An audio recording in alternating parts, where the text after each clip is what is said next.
Hello friend, welcome back to Study Wire YouTube channel. और ये विज्ञान का लेक्चर नंबर 26वां है जो कि हम एमपी पुलिस 2021 के लिए एक सीरीज़ चला रहे हैं। और हर लेक्चर में हम टोटल 30 इंपॉर्टेंट साइंस के क्वेश्चन डिस्कस करते हैं जो कि 2021 में जो पेपर होना एमपी पुलिस का उसके लिए बहुत ज़्यादा इंपॉर्टेंट होंगे। और हर लेक्चर में हम 100+ क्वेश्चन से ज़्यादा ही डिस्कस करते हैं क्योंकि 30 क्वेश्चन तो ये और उसके साथ जितनी भी एक्स्ट्रा डिटेल होती है वो, ठीक है। और इसमें जो सारे क्वेश्चन है वो 6वीं से लेकर 10वीं तक की जो NCERT साइंस की बुक है उससे लिए गए हैं, ठीक है। और ये सीरीज़ हम डेली रात को 9 बजे अपलोड करते हैं, तो रात में 9 बजे आप डेली देखिए तो एक टाइमिंग बनी रहेगी और कंटिन्यूटी मेंटेन करते हुए एग्जाम तक आपका बहुत ज़्यादा अच्छा हो जाएगा साइंस। और इवन अगर आप इसे कंटिन्यू रखते तो 100% रिजल्ट आपको मिलेगा ही मिलेगा, ठीक है। तो आइए लेक्चर स्टार्ट करते हैं। तो आज के इस लेक्चर का सबसे पहला क्वेश्चन हो जाएगा 741 नंबर का, ठीक है। तो 741 इसलिए है क्योंकि इससे पहले की जो लेक्चर है उसमें हम 740 क्वेश्चन कंप्लीट कर चुके हैं, तो अगर वो नहीं देखे तो उसमें भी आप देख लीजिए। तो सबसे पहला क्वेश्चन आज का हो जाएगा कि समीकरण 2Cu और O2, ठीक है, ये एरो लगा हुआ है, उसके बाद 2CuO बना है, ये उदाहरण किसका है, ठीक है। तो ये एक रासायनिक अभिक्रिया है जो कि 10th क्लास की बुक आप पढ़ोगे तो वहाँ आपको मिलेगा। तो कौन सी अभिक्रिया है वो हमसे पूछा गया है। तो पहला ऑप्शन है दोहरी विस्थापन अभिक्रिया, सेकंड ऑप्शन है अपघटन अभिक्रिया, थर्ड ऑप्शन है संयोजन अभिक्रिया और फोर्थ ऑप्शन है यहाँ पर विस्थापन अभिक्रिया, ठीक है। तो यहाँ पर ऑप्शन नंबर थर्ड हो जाएगा राइट आंसर, संयोजन अभिक्रिया होगी क्योंकि कॉपर और ऑक्सीजन मिलकर कॉपर ऑक्साइड बना रहे हैं, मतलब दोनों जो उत्पाद है, ठीक है, सॉरी दोनों अभिकारक है वो मिलकर क्या बन गया, एक उत्पाद बन गया कॉपर ऑक्साइड, ठीक है। तो ये कौन सी अभिक्रिया के अंतर्गत आएगा, तो संयोजन अभिक्रिया के अंतर्गत आएगा। तो ऑप्शन नंबर थर्ड है यहाँ राइट आंसर।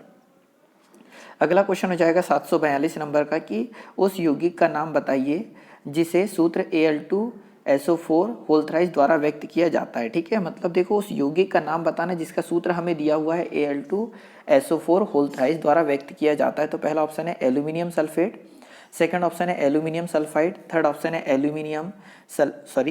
सेकंड भी है एल्यूमिनियम सल्फाइड और थर्ड भी है एल्यूमिनियम सल्फाइड और फोर्थ ऑप्शन यहाँ पर है एल्यूमिनियम सल्फर ऑक्साइड, ठीक है। तो जो Al2SO4 होल थ्राइस है यह है एल्यूमिनियम सल्फेट का फॉर्मूला, मतलब ऑप्शन नंबर फर्स्ट यहाँ पर क्या हो जाएगा राइट आंसर हो जाएगा। तो एल्यूमिनियम सल्फेट का फॉर्मूला क्या हो जाएगा Al2SO4 होल थ्राइस, ठीक है। और इसी एल्यूमिनियम सल्फेट को हेयर सॉल्ट भी कहा जाता है। तो ये आपको याद रखना है कि हेयर सॉल्ट किसे कहा जाता है, तो एल्यूमिनियम सल्फेट को हेयर सॉल्ट कहा जाता है। फॉर्मूला क्या है Al2SO4 होल थ्राइस, ठीक है।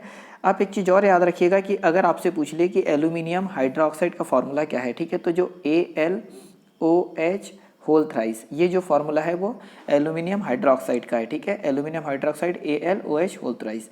और अगर आपसे पूछ ले जाए कि एल्यूमिनियम कार्बाइड का फॉर्मूला क्या होता है, तो Al4C3 ये फॉर्मूला है एल्यूमिनियम कार्बाइड का, ठीक है। ये सारे फॉर्मूले अगर आप नोट्स बना रहे तो वहाँ नोट कर लीजिए या तो याद करते चलिए।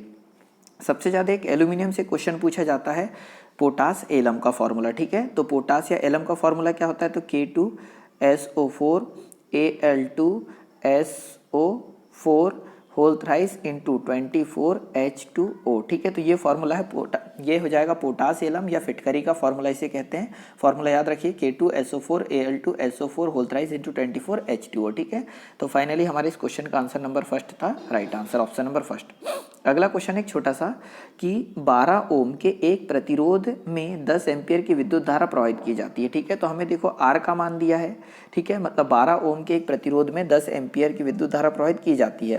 तो इस प्रतिरोध से 1 मिनट में प्रवाहित होने वाले आवेश की मात्रा ज्ञात कीजिए। तो देखो ये होता क्या हमारे पास आर, एम्पियर मतलब क्या हो जाएगा विद्युत धारा आई, और आवेश मतलब क्या होता है क्यू, ठीक है। और टाइम दिया है टी। तो इनमें अगर हम संबंध की बात करें तो फॉर्मूला अगर आप 10th क्लास की पुस्तक पढ़ेंगे इलेक्ट्रिसिटी तो आपको पढ़ने को मिलेगा कि विद्युत धारा I बराबर से क्या होता है, तो Q/T होता है, ये आपको याद रखना है, ठीक है। I बराबर से Q/T। तो Q क्या है यहाँ पर विद्युत आवेश, T क्या है लगने वाला समय और I क्या है विद्युत धारा। तो विद्युत धारा कितनी है 10 एम्पियर, तो यहाँ लिखोगे 10 बराबर से Q का Q और T समय कितना है 1 मिनट। 1 मिनट मतलब कितना 60 सेकेंड। तो 60 का जब पक्षांतर इधर करोगे, ठीक है, सॉरी 10 एम्पियर यहाँ जो लिखा हुआ है तो यहाँ सॉरी 10 एम्पियर ना होके 1 एम्पियर होगा, ठीक है। ये कितनी धारा है 1 एम्पियर की धारा होगी। तो 60 का जब पक्षांतर करोगे 1 मिनट, हम जानते हैं कि I बराबर से क्या होता है, तो Q/T होता है और यहाँ पर 10 एम्पियर ना होकर कितना एम्पियर है 1 एम्पियर है। तो I का मान कितना जाएगा, 1 एम्पियर बराबर से Q अपॉन T का मान 1 मिनट है तो 1 मिनट को हम 60 सेकेंड, हमेशा टाइम सेकेंड में लेंगे तो 60 का पक्षांतर करोगे तो 60 बराबर से Q आ जाएगा। तो कितना विद्युत आवेश प्रवाहित होगा, आवेश की मात्रा कितनी होगी, तो 60 कूलाम, ऑप्शन नंबर फर्स्ट होगा राइट आंसर। तो ये आप फॉर्मूला याद रखिएगा कि I बराबर से Q अपॉन T होता है और I का मतलब विद्युत धारा, Q मतलब आवेश और T क्या हो जाएगा यहाँ समय। अगला क्वेश्चन है 744 नंबर का कि जीवाश्म ईंधन जलाने पर, ठीक है, जो जीवाश्म ईंधन जलाने पर मुक्त कार्बन, नाइट्रोजन और सल्फर के ऑक्साइड कहलाते हैं। ठीक है, तो जब हम जीवाश्म ईंधन जलाते हैं तो कार्बन के, नाइट्रोजन के और सल्फर के ऑक्साइड हमें मिलते हैं। तो वह सारे के सारे ऑक्साइड क्या कहलाएंगे, तो पहला ऑप्शन है अम्लीय ऑक्साइड, सेकंड ऑप्शन है उभयधर्मी ऑक्साइड, थर्ड ऑप्शन है मूल ऑक्साइड और फोर्थ ऑप्शन हो जाएगा निष्क्रिय ऑक्साइड। तो ऑप्शन नंबर फर्स्ट हो जाएगा यहाँ पर राइट आंसर, क्या कहलाएंगे, तो अम्लीय ऑक्साइड कहलाएंगे। तो एक चीज़ ये देखो, ये होता है पीरियोडिक टेबल। ठीक है, इससे ये अगर इतना भी आपको पता है तो सारी चीज़ें समझ में आएगी। यहाँ पर इधर हो जाएगी कौन सी, क्षारीय धातु और क्षारीय मृदा धातु, बीच में हो जाएगी संक्रमण धातु। तो डी ब्लॉक के एलिमेंट अगर संक्रमण धातु मिल रही है तो वो सारे के सारे क्षारीय ऑक्साइड बनेंगे, और अगर इधर पी ब्लॉक के एलिमेंट अगर मिल रहे हैं, तत्व मिल रहे हैं, तो वो सबके सब अम्लीय ऑक्साइड बनेंगे। तो कार्बन, नाइट्रोजन और सल्फर सबके सब क्या है, पी ब्लॉक के एलिमेंट है, और पी ब्लॉक के एलिमेंट हमेशा और हमेशा अम्लीय ऑक्साइड बनाते हैं। तो ऑप्शन नंबर फर्स्ट यहाँ पर क्या होगा, राइट आंसर होगा। ठीक है, अगले क्वेश्चन की ओर चलते हैं। क्वेश्चन नंबर 745 कि गैल्वेनोमीटर प्रयुक्त होता है। ठीक है, जो गैल्वेनोमीटर होता है वो किस लिए प्रयुक्त होता है, ये हमसे पूछा गया है। ठीक है, तो पहला ऑप्शन है प्रकाश की दिशा ज्ञात करने में, सेकंड ऑप्शन है विद्युत धारा की दिशा ज्ञात करने में, थर्ड ऑप्शन है ध्वनि की दिशा ज्ञात करने में, और फोर्थ ऑप्शन हो जाएगा चुंबकीय प्रेरण की दिशा ज्ञात करने में। ठीक है, यहाँ पर ऑप्शन नंबर सेकंड हो जाएगा राइट आंसर की जो गैल्वेनोमीटर होता है वो विद्युत धारा की दिशा ज्ञात करने में यूज होता है। तो ऑप्शन नंबर सेकंड है यहाँ पर क्या, राइट आंसर। ठीक है, तो अगले क्वेश्चन की ओर चलते हैं। 1 मिनट, इसका मैं डायग्राम आपको बता देता हूँ किस प्रकार से दिखता है गैल्वेनोमीटर।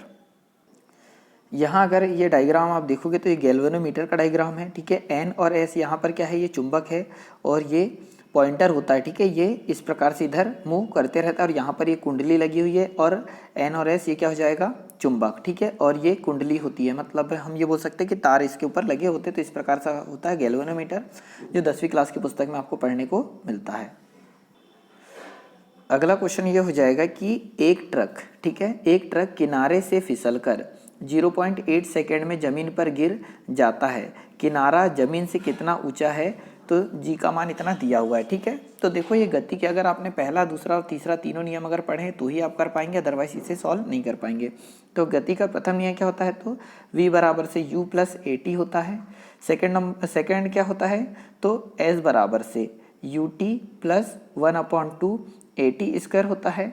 और थर्ड समीकरण क्या होता है, तो v का स्क्वायर बराबर से u का स्क्वायर प्लस 2as होता है।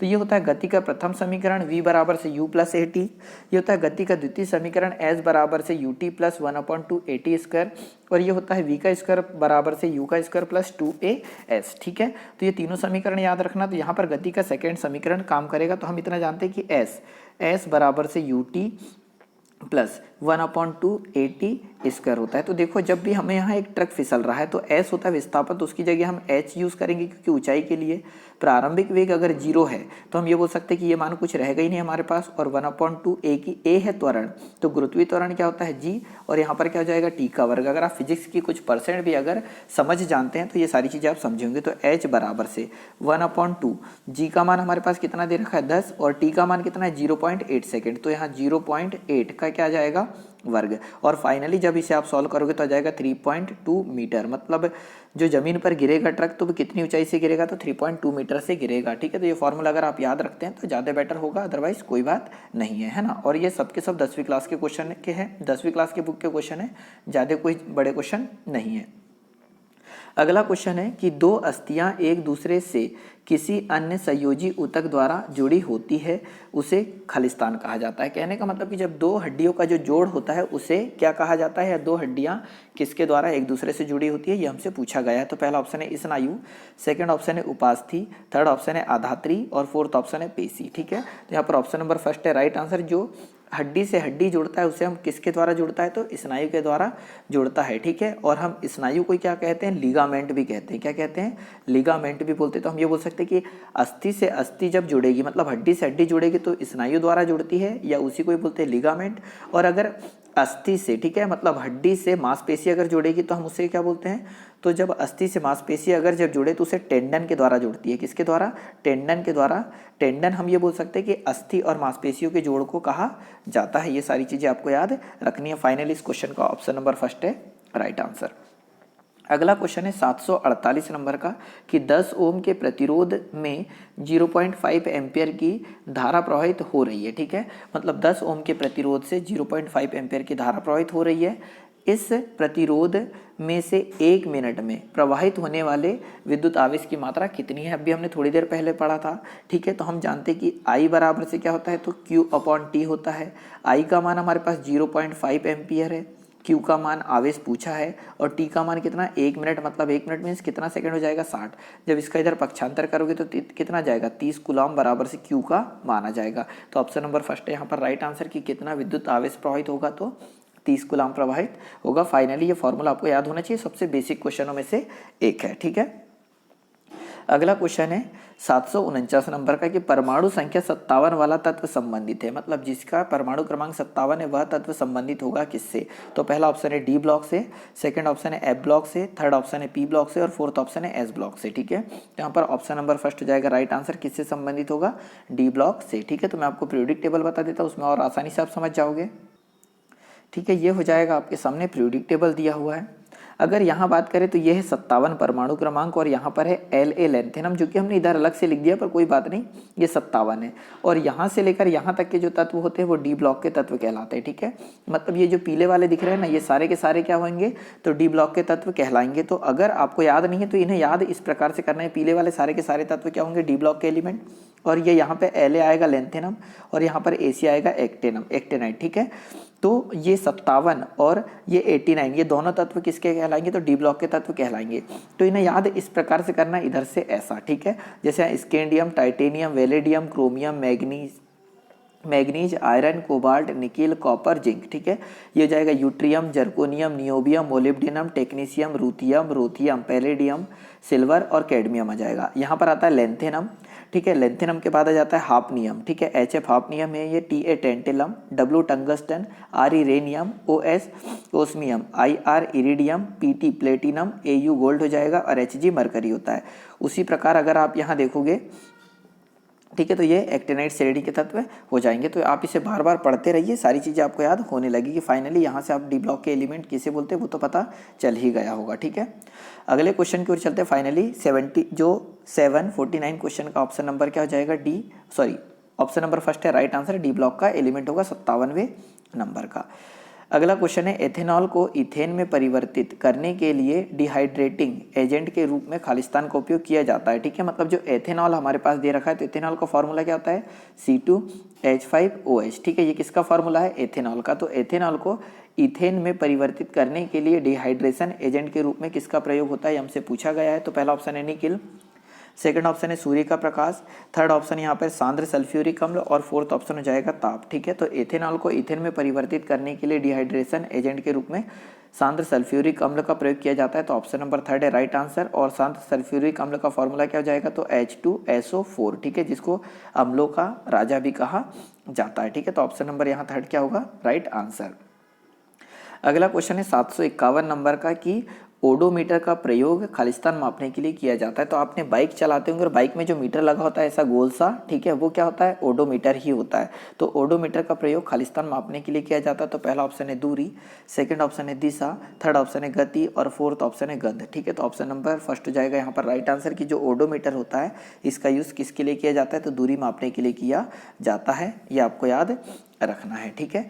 अगले क्वेश्चन की ओर चलते हैं। क्वेश्चन नंबर आ जाएगा 752वां कि आयरन थर्ड, ठीक है, जैसा लिखा है ऐसे ही है कि आयरन थर्ड ऑक्साइड का रासायनिक सूत्र क्या होगा, ठीक है। तो आयरन थर्ड का रासायनिक सूत्र क्या होगा ये हमसे पूछा गया है। तो यहाँ पहला ऑप्शन हो जाएगा FeO, सेकेंड ऑप्शन है Fe2O3, थर्ड ऑप्शन है यहाँ पर Fe3O3, फोर्थ ऑप्शन हो जाएगा Fe2O2।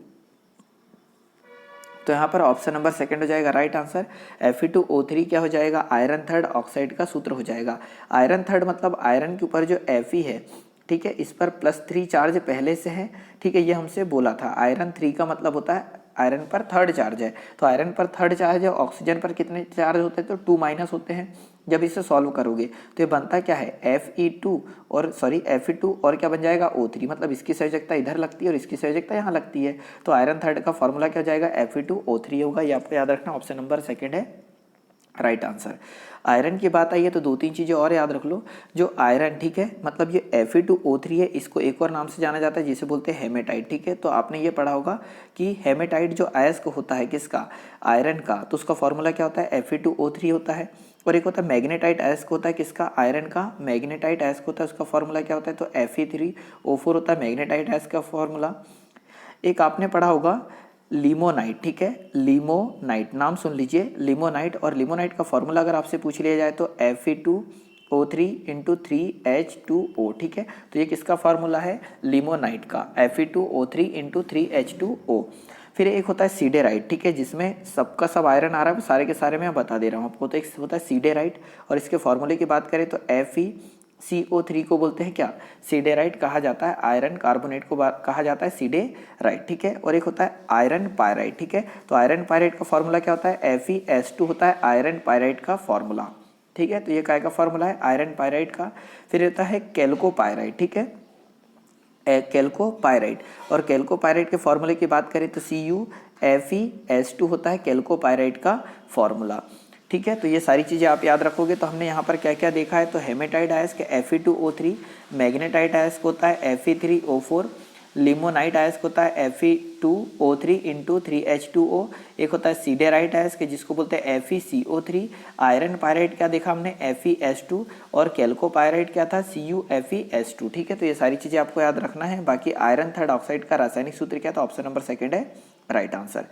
अगला क्वेश्चन बहुत सिंपल है, ये भी एक पीरियोडिक टेबल से ही होगा कि 35, 53 और 85 परमाणु संख्या के तत्व खालिस्तान है, ठीक है। मतलब ऐसे तत्व जिनका परमाणु क्रमांक 35 है, 53 है और 85 है, ठीक है। तो ये किसके अंतर्गत आएंगे वो हमसे पूछा गया। तो पहला ऑप्शन है हेलोजन, सेकंड ऑप्शन है एल्कलाइन, थर्ड ऑप्शन है निष्क्रिय गैस और फोर्थ ऑप्शन हो जाएगा हैलाइड्स, ठीक है। तो यहाँ पर ऑप्शन नंबर फर्स्ट है राइट आंसर कि 35, 53 और 85 परमाणु क्रमांक है, तो किसके अंतर्गत आएंगे, हेलोजन के अंतर्गत आएंगे। तो ऑप्शन नंबर फर्स्ट है यहाँ पर राइट आंसर, ठीक है। तो देखो आपने अगर देखा होगा तो यहाँ 9, 17, 35, 53, ठीक है, एक मिनट मैं इसे मिटा देता हूँ, 9, 17, 35, 53 और 85। तो 9 परमाणु क्रमांक किसका होता है, तो फ्लोरीन का होता है, 17 किसका होता है, तो क्लोरीन का होता है, 35 किसका होता है, तो ब्रोमीन का होता है, 53 किसका होता है, तो आयोडीन का होता है, और ये होता है एस्टाटीन 80 का, ठीक है।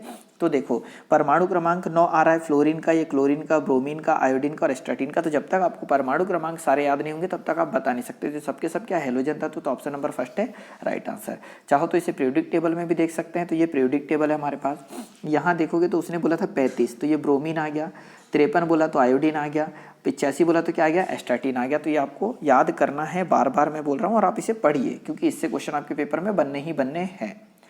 अगले क्वेश्चन की ओर चलते हैं, क्वेश्चन नंबर 754 कि किसी बंदूक के बुलेट दागने पर बुलेट की गतिज ऊर्जा खालिस्तान होती है। मतलब हम ये बोल सकते हैं कि अगर कोई बंदूक हमारे पास है, ठीक है, ये बंदूक है हमारे पास और इससे जब हम बुलेट दागते हैं तो उस बुलेट की जो निकलने वाली गतिज ऊर्जा वो बंदूक की गतिज ऊर्जा की कैसी होगी, ये हमसे पूछा। तो बुलेट की गतिज ऊर्जा खालिस्तान होती है, ये हमसे पूछा गया। तो बुलेट की गतिज ऊर्जा की बात कर रहे हैं। तो पहला ऑप्शन है बंदूक की तुलना में कम, सेकंड ऑप्शन है अगणनीय, थर्ड ऑप्शन है बंदूक की तुलना में अधिक और फोर्थ ऑप्शन है बंदूक के बराबर, ठीक है। तो जब अगर हम बुलेट चलाते हैं तो जो उसकी गतिज ऊर्जा होगी, बुलेट की गतिज ऊर्जा वो बंदूक की तुलना में क्या होगी, अधिक होगी। मतलब ऑप्शन नंबर थर्ड यहाँ पर क्या होगा, राइट आंसर होगा। अगले क्वेश्चन है क्वेश्चन नंबर 755 नंबर का कि खालिस्तान प्रकृति में अकेले कभी नहीं होता, ठीक है। तो इन चारों ऑप्शन के अनुसार ऐसा क्या है जो कि प्रकृति में कभी अकेले नहीं होता। तो पहला ऑप्शन है दाब, सेकंड ऑप्शन है संवेग, थर्ड ऑप्शन है वेग और फोर्थ ऑप्शन है बल, ठीक है। तो बल कभी भी प्रकृति में अकेला नहीं होता। तो ऑप्शन नंबर फोर्थ यहाँ पर हो जाएगा राइट आंसर। अगला क्वेश्चन है 756 नंबर का कि घर्षण बल खालिस्तान कार्य करता है, ठीक है। तो जो घर्षण बल होता है वो कैसा कार्य करता है वो हमसे पूछा गया है। तो पहला ऑप्शन है बल की दिशा के लंबवत, सेकंड ऑप्शन है बल की दिशा में किसी कोण पर, थर्ड ऑप्शन है बल की दिशा में और फोर्थ ऑप्शन है बल की दिशा के विपरीत। तो घर्षण बल खालिस्तान कार्य करता है तो बल की दिशा के विपरीत कार्य करता है, तो ऑप्शन नंबर 4 है राइट आंसर।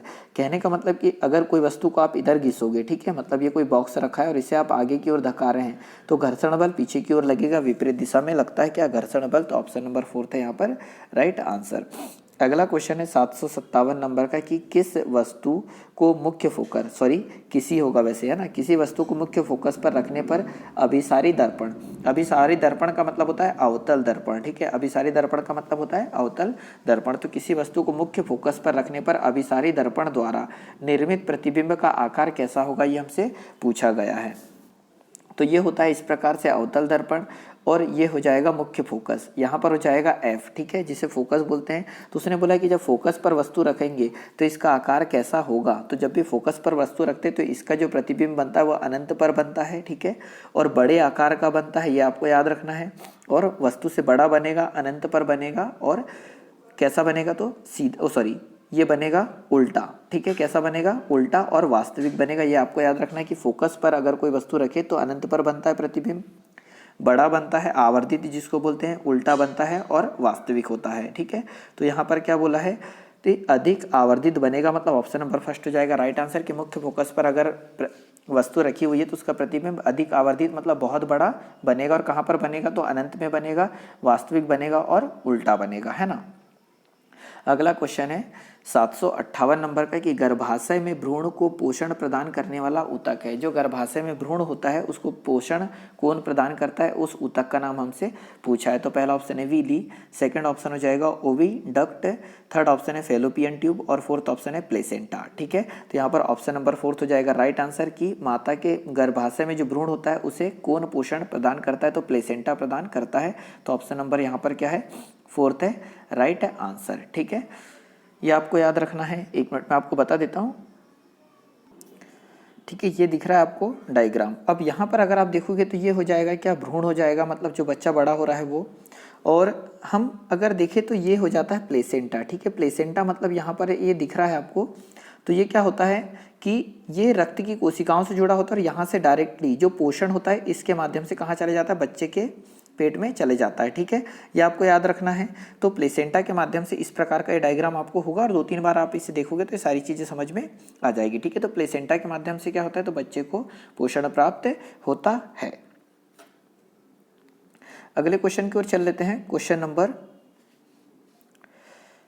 759, ठीक है। तो ये क्वेश्चन अगला हो जाएगा कि वह अभिक्रिया जिसमें 10% NaCl से बिजली पास की जाती है कहलाती है। मतलब अगर NaCl 10% हो और उससे हम बिजली पास करें तो उसे क्या कहेंगे। तो पहला ऑप्शन है क्लोर क्षार अभिक्रिया, सेकंड ऑप्शन है क्लोर लवण अभिक्रिया, थर्ड ऑप्शन है बेयर अभिक्रिया, और फोर्थ ऑप्शन हो जाएगा हाल हेराइड अभिक्रिया, ठीक है।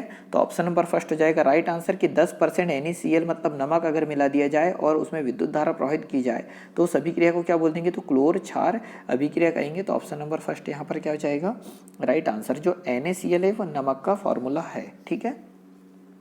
अगला क्वेश्चन है 760 नंबर का कि यदि एक आयरन, ठीक है, एक आयरन का मतलब यहाँ पर है प्रेस से, ठीक है, विद्युत प्रेस जो होती है ना स्त्री, उसकी बात हो रही है। यदि एक आयरन जिस पर 1000 वॉट अंकित है तो प्रतिदिन 3 घंटे चलाया जाता है। एक प्रेस है विद्युत प्रेस जिसको प्रतिदिन 3 घंटे चलाया जाता है, और वो कितने वॉट की, तो 1000 वॉट की है।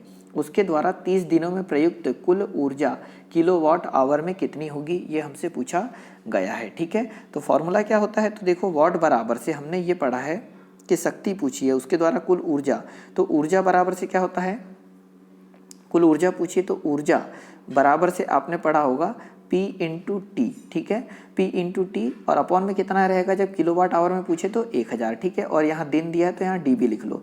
आगे सॉल्व करेंगे तो P का मतलब है वॉट, कितने वाट की है विद्युत प्रेस, तो 1000 वॉट की है। टी का मतलब कितना, प्रतिदिन 3 घंटे चल रहा तो यहाँ पर 3 आ जाएगा, और डी का मतलब कितना है 30 दिन चल रहा तो यहाँ 30, और बटे में कितना जाएगा 1000। 1000 से 1000 काटोगे तो 30 का 3 में गुणा करोगे तो आ जाएगा कितना 90, मतलब ऑप्शन नंबर 4 हो जाएगा यहाँ पर राइट आंसर, ठीक है। तो ये फॉर्मूला याद रखिएगा, इससे जितना भी हम अपने घर में जो बिजली यूज़ करते हैं उसका मान निकलता है, ठीक है। तो ऑप्शन नंबर 4 यहाँ पर राइट आंसर। अगला क्वेश्चन है कि विलियन ए, ठीक है, मतलब अलग अलग विलियन की बात हो रही है। तो विलियन ए का pH मान 6 है, तो ए जो एक विलियन इसका pH मान 6 है। विलियन बी का पीएच मान कितना है 8, एक विलियन बी है इसका पीएच मान है 8, और एक विलियन सी है जिसका पीएच मान कितना है 2 है। ठीक है, तो विलियन में हाइड्रोजन आयन की सांद्रता सबसे अधिक किसमें होगी, ये हमसे पूछा गया है। ठीक है, तो ऑप्शन नंबर फर्स्ट हो जाएगा यहाँ पर राइट आंसर की जो विलियन सी है ना जिसका पीएच मान 2 है, उसमें हाइड्रोजन आयन की सांद्रता सबसे अधिक होगी। क्यों होगी, तो ये होता है पीएच स्केल। ठीक है, पीएच स्केल होता है तो यहाँ 0 से स्टार्ट होता है 14 तक होता है, ये होता है 7। तो 7 से लेकर जब 0 तरफ जाते हैं ना तो H प्लस आयन की सांद्रता बढ़ती जाती है, मतलब हाइड्रोजन के आयन की सांद्रता बढ़ती जाती है, तो पीएच मान 2 समथिंग यहाँ आएगा और इसमें हाइड्रोजन की सांद्रता क्या होगी अधिक। और जैसे जैसे हम इधर की ओर जाते जाएंगे उधर हाइड्रोजन की सांद्रता क्या होती जाती है, कम होते जाती है। तो ऑप्शन नंबर पहला यहाँ पर क्या राइट आंसर।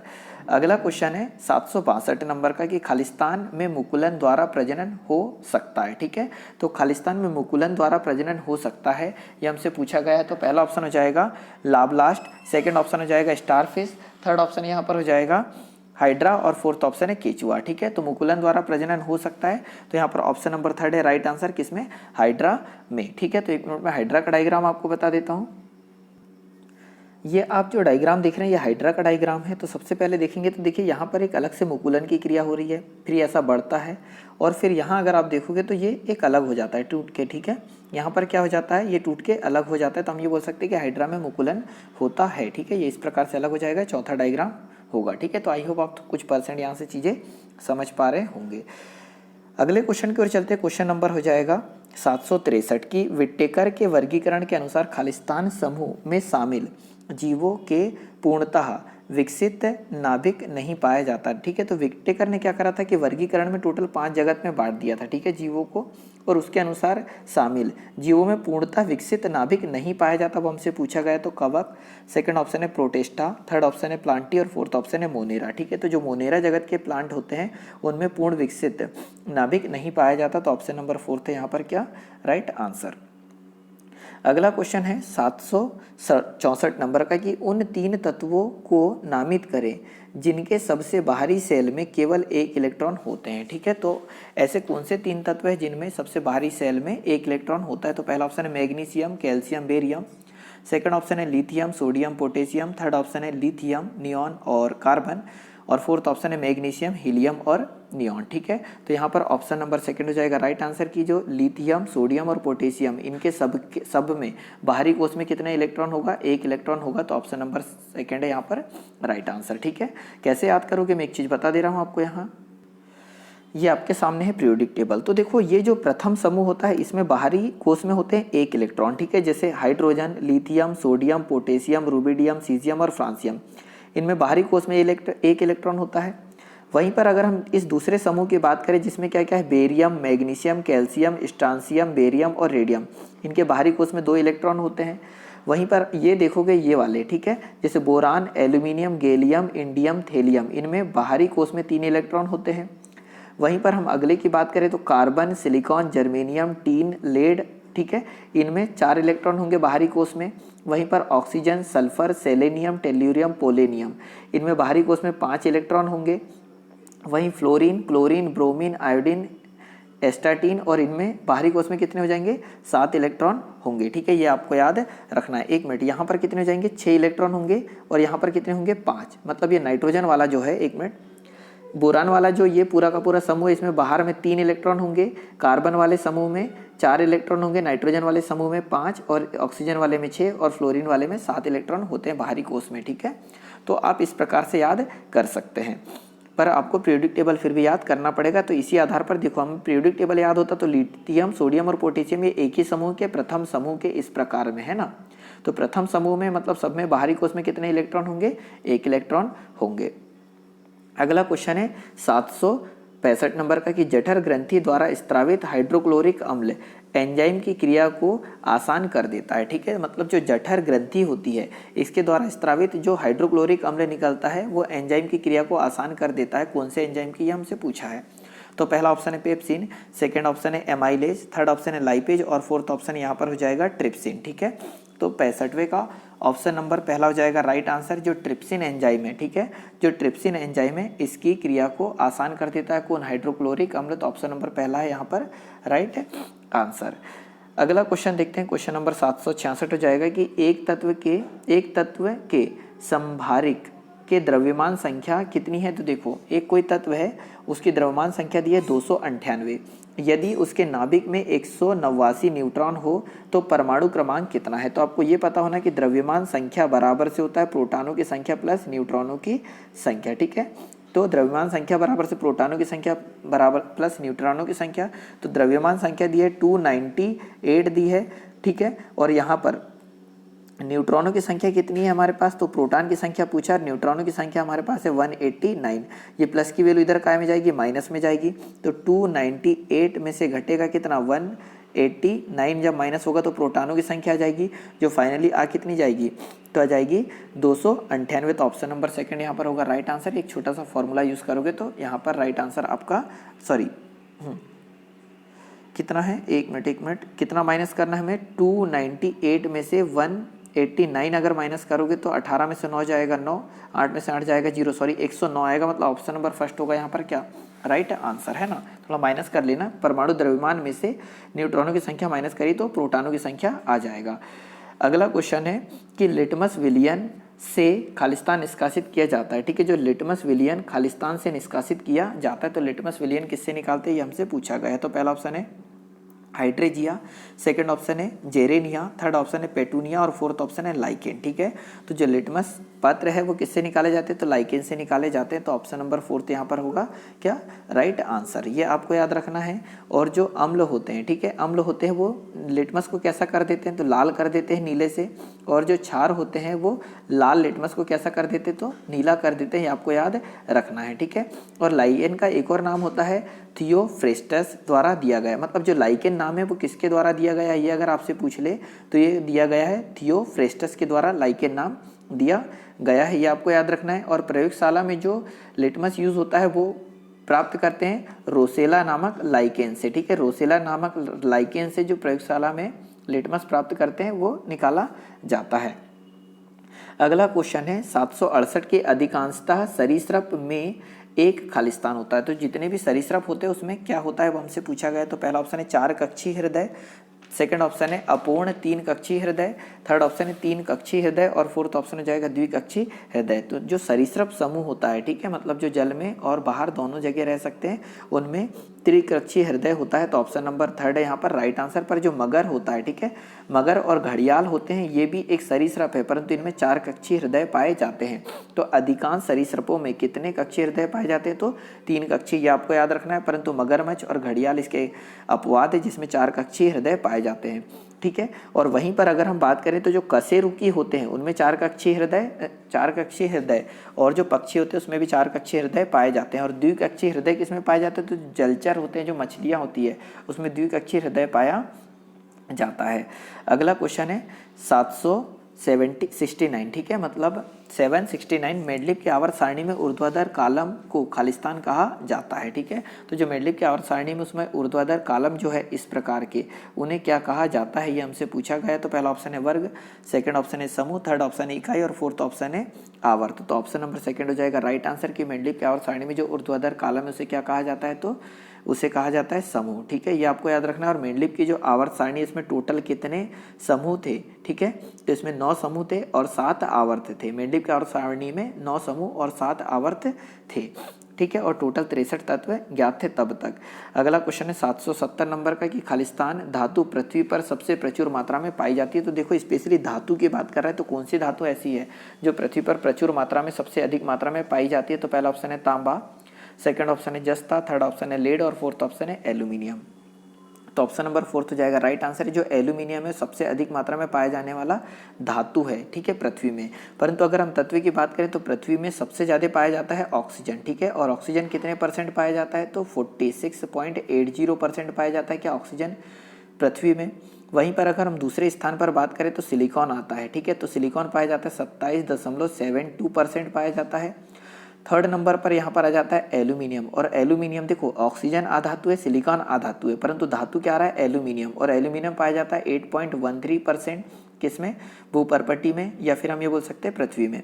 एल्यूमिनियम के बाद आ जाता है आयरन, ठीक है, आयरन मीन्स Fe, और ये कितने परसेंट पाया जाता है, तो 5% पाया जाता है। और उसके बाद आ जाता है कैल्शियम, और कैल्शियम पाया जाता है 3.6%। तो ये आपको सारी चीज़ें याद रखना है कि ऑक्सीजन 46.80%, सिलिकॉन 27.72%, एल्यूमिनियम 8.13% और आयरन पाया जाता है 5% भूपर्पटी में, और कैल्शियम आता है 3.6%, ठीक है। तो आज के लेक्चर में तो इतना ही, अगले लेक्चर में फिर मुलाकात होगी। अगर लेक्चर अच्छा लगा तो इसे लाइक और शेयर जरूर करें, और कोई भी अगर प्रॉब्लम हो तो आप कमेंट बॉक्स में कमेंट कर सकते हैं, ठीक है। वीडियो देखने के लिए बहुत बहुत धन्यवाद। जय हिंद, जय भारत।